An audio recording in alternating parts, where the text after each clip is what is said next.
A West Michigan farm continues its fight to feed the community. We're just mystified why we're not selling and in operation here. The Michigan Wheat Program has been reapproved for another 5 years, and Michigan Farm Bureau announces its 2021 Young Farmer Award recipients. I'm Janelle Brose, and this is Farm News 5. Farm News 5 is brought to you by Ford. A West Michigan family farm has been dealt a blow by Holland Township after its planning commission denied a request to change a zoning ordinance to allow Visser Farms to operate a produce stand.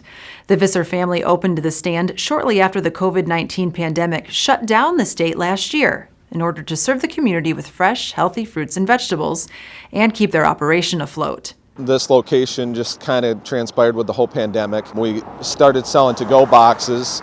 And then we had this location for an avenue to move our product in a time when markets were closed, our restaurants were non-existent, we weren't able to move product, so this was a huge outlet. And then when people started coming here and realizing that they could shop safely, come here, feel comfortable, support a local business, a local family, it was really important to them, and that made it really important to us.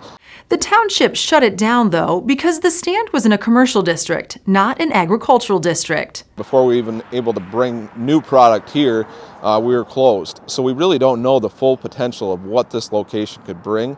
We feel like it could bring an amazing thing to our community and to our farm and really help us as a local farm succeed and the community thrive through it. It really kills me because it's just like you see the potential of what could be here. And the fact that your community wants it and your township doesn't. It doesn't make sense. Like, you're elected to serve the people. Here the people have a demand, they want it. You have a farm that's in need of it, a community that wants to support you but can't. And this just, it wrecks me just to see this vacant ground, basically.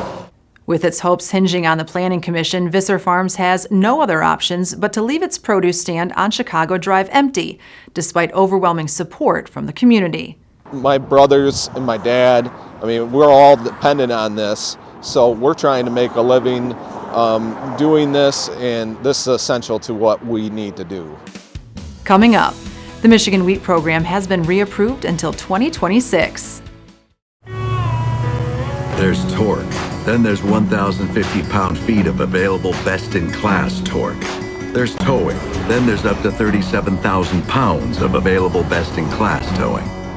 There's backing up a trailer. Then there's backing up with available class-exclusive Pro Trailer Backup Assist. In other words, there are trucks. And then there's the new Ford Super Duty, the most capable heavy-duty pickup truck ever built. The Michigan Wheat Program will continue for another 5 years. The program received overwhelming grower support in the latest referendum, garnering the approval of 85% of ballots cast, representing 91% of the wheat produced in the state. Michigan Wheat Program Executive Director Jody Pollok-Newsom says the program's biggest contribution to the wheat industry over the past decade has been research. We spend about 60 to 65% of our funds every year on research.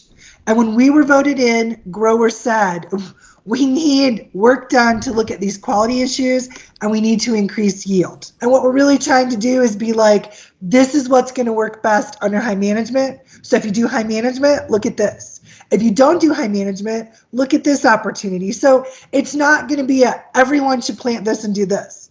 It's going to be, here are all your options and what's going to work best for you.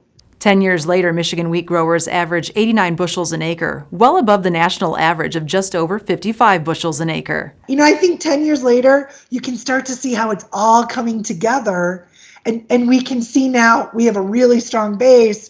What are some other things we can start to do and continue that momentum? We have some new research that we've funded looking at winter hardiness of wheat.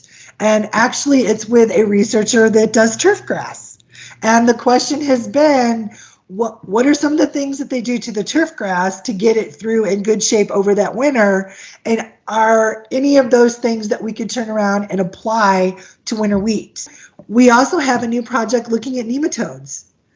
We didn't really think that there was a big nematode issue in wheat, but come to find out in the Pacific Northwest and other areas, it's being found that it's a problem.